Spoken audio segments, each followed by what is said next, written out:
Welcome to Save As Ability, a podcast to educate and inform you about disability employment issues. My name is David D'Arcangelo, and I'm your disability policy expert. Hey everybody, welcome back for another episode of Save As Ability. It's David D'Arcangelo, and I keep saying we're at 2,000 subscribers. This episode, truly, we are right at 2,000 subscribers on YouTube, so we appreciate you. And help us get over 2,000. If you could like, subscribe, comment, share, all that stuff really does help us keep great content flowing for you. So, all right, this episode is about a major program in federal benefits, and that is the Ticket to Work program, which was administered by the Social Security Administration. And I get a lot of questions about this on for Archangel Communications. And as I'm talking to people about, hey, what do I got to do? I'm on the benefits and I want to get off the benefits. And, this is a way to be able to do that, at least in theory. So I wanted to talk about this. Okay. And so let's start at the highest level. Like, what is Ticket to Work? So Ticket to Work was created by Congress in 1999. And there's like an act named after it and everything. And it's run by the Social Security Administration. Okay. And what it's supposed to do is it's supposed to help people who are receiving Social Security benefits. Okay. Social Security disability insurance and supplemental security income. And it's supposed to help them get back to work without losing their benefits too quickly, without, it's trying to address the whatever you want to call it, cash cliff or benefits cliff, whatever the case may be. And how it's supposed to work is that if you get SSI or SSDI and you're between, your working age, so you're between the ages of 18 and 64, you receive a ticket, okay, from the Social Security Administration. And that ticket can be assigned to any government-approved provider. And oftentimes that's either a vocational rehabilitation agency or a private employment network, okay? Now, in theory, this helps the provider help find you a job, keep a job, and eventually get off of the disability benefits, okay? Now, I'm saying in theory, and I'm prefacing all this stuff because, unfortunately, since 1999, here we are now 26 years in, the results haven't been great, okay? And the data yields that. The information that we have and many reports that have been produced by Congress, the Inspector General, think tanks, all this, all indicate that the program participation here is not really where it needs to be to have the program be fully successful, at least as it was conceived. And so let's go over some of this, all right? One of the main things is that the provider only gets paid if you succeed, if the person with the disability succeeds in meeting the specific earning milestones over time, which is like proven to be problematic for getting success there. And as a result, the participation of beneficiaries accessing Ticket to Work remains low. Out of the millions of eligible Americans that are getting SSA benefits or, SSI, SSDI, only somewhere between like 3% or maybe as high as 7% have actually used their quote unquote ticket. And in some years, as we're quoting through reports, like the one I'm looking at right here on my screen is the Social Security Inspector General report. I think it was done in either 2016 or 2017. It indicated that there was like a 2 or 3% utilization annually. That's low. And then when you look at other data that suggests that there's poor outreach, the poor program design, and like there's a mismatch to real world needs, particularly now in, technology being integrated into the workforce and everything. And the program was really never designed to be able to, accomplish those goals, I guess, is the best way to put it. So, the math doesn't work. When you do just a rudimentary cost benefit analysis, you'll see that, like, again, out of another report that was produced by a different Inspector General, it indicated that between 2002 and 2015, Ticket to Work generated $133 million and program savings by helping some people leave SSDI. And you would say, well, wait a minute, that's great, Dave. You're quote unquote saving money there. Well, two things. One, I don't think saving money should be the leader. I think that should be like secondary to getting people employed, right? That should be the main thrust of the program. And then, yes, you should be able to do that effectively to be able to free up these resources to be able to, put into the benefit programs to be able to help others. The reality is that 133 million costs 939 million to operate. So there's a net loss of like 806 million. So what are we doing? Like, we're not getting the more jobs, or the small amount of jobs that you did get. How many of them would have been gotten anyways?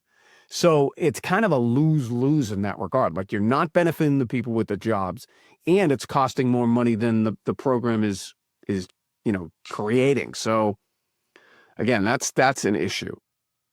So it's a failure for people with disabilities, unfortunately, and that's the thing that we got to try to solve for. Because what does work bring? Work brings independence, self-determination, and that's a good thing. So we want programs that support that. And when they fall short, we really need to be cognizant of that and say, wait, what are we doing here? So we got to remember that nearly 2/3 of all working age people with disabilities are not in the labor force. So this program really is designed for people who either had work or were already in the labor force, or, this addresses step 2. I assert you first need to address step 1, is getting people resolved to want to work in the first place. Okay. So again, another talking point that I have here is that employment results are marginal at best. And again, out of a different report, 9.7% of program participants eventually left the benefit rolls due to sustained earnings. However, non-participants in similar situations left the rolls at almost the same rate. So both with and without the program, it was the rates were about the same. So yet we're spending hundreds of millions of dollars on a program and getting the same results as those without. Like, that doesn't really make sense. So it contradicts the program's central premise, which is to help people become more self-sufficient through employment. And that's a problem. And further, what it does, and this is concerning, is that it really sets up this, you don't want to say grift, that might be too harsh, but what it does is it sets it up for the providers to kind of game the system and really hold outcomes over the heads of people with disabilities, which is not good. And these employment networks get paid only when clients hit earnings benchmarks.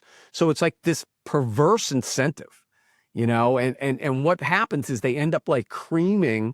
So like people with certain disabilities get a lot of attention and get really great outcomes, whereas the rest of the people get parked and, really don't get any meaningful services out of the programs. And that's a problem. Okay. So the payment structure is got to be fixed. And, to me, it's let's revise the whole program, fundamentally reform it in order to address these issues. But that's unlikely. So working within what you've got, there's a better way to create regulations. First of all, the regulations there's hundreds of them, substantively hundreds of them, that need to be reformed in a comprehensive manner. Really, there should be a task force set up. Put me in charge. I'll fix this thing.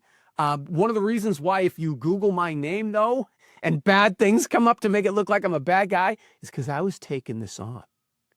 And those systems don't like it when you try to reform it and try to fix things. They don't really appreciate that, because there is a bureaucracy set up there at the state level, at the federal level, and it really discourages any type of reform or positive action in terms of modernizing these programs. So,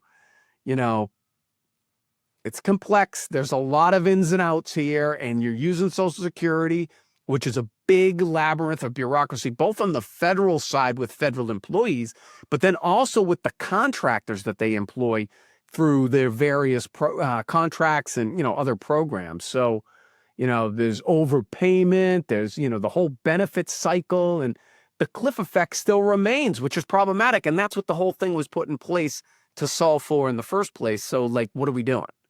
So for people living with a disability, these administrative burdens and all of this like back channel stuff, none of that's helping them. None of that is helping the actual issue at hand here. So what are we doing? So the fact that tickets are only available to employment networks and VR agencies is another thing. Like we could see major improvement in the Ticket to Work program just by saying, you know what? No, forget about ENs and VR agencies. We're opening this up to anybody. We're going to make it so that entrepreneurs can set up a business and find placements and do the matchmaking. Or what about established staffing firms or job coaches or all of this? They should be able to place people too and get that ticket reward. Okay, so that's an easy way to do it. That's a very free market approach, like a instant innovation there that just fix a couple of regulations and that can all be better. And we can start getting people with disabilities into positive employment outcomes. So to me, I say let employers be part of this also. And why we have all these intermediaries involved, make it direct for employers to be able to do this as well. That'll unlock so much for people with disabilities to become employed and have good careers. So, there's ways around this. There's a path forward, and it's a market-driven path to cut the benefit cliff. And, like reduce $1 of benefits for every $2 earned. Like, simple things like that. But you're going to need Congress. You're going to need executive action. You're going to need, people at the table to be able to, again, create a task force to get all the people at the table that we need to convene this and really work through all these issues. We can make it better, but there are challenges too. So, us here at Stay Visibility, we're positive. So we're talking about the ways we can fix it, but also the challenges with the program as well. So I hope this was clear. This is a big issue, and it really is like a larger part of the benefits cliff. We're going to do a couple of other episodes about this in the coming future. I've been doing some research here, and, I've written several papers policy-wise that I'm going to be putting out there as well. So if you're interested in this topic, please help us like, subscribe, comment, share, so we can keep great content flowing for you. I'm fired up as usual. It's David Darkangelo, another episode of Stay Visibility, and I hope you have a great day. For more information about disability employment issues, please visit our website, disabilityemploymentsolutions.com. The Save As Ability podcast is available on Apple Podcast, Spotify, our YouTube channel at Disability Policy Expert, or wherever you stream your podcasts. Subscribe, stream, rate, and review our shows. Your ratings and reviews help our show reach new audiences. Produced by Pod Pro Entertainment. Save As Ability lives within a network of podcasts located at podproentertainment.com. #TheNewRadio. Again, my name is David Darkangelo, and I'm your disability policy expert. Until next time, thank you. I hope you have a great day.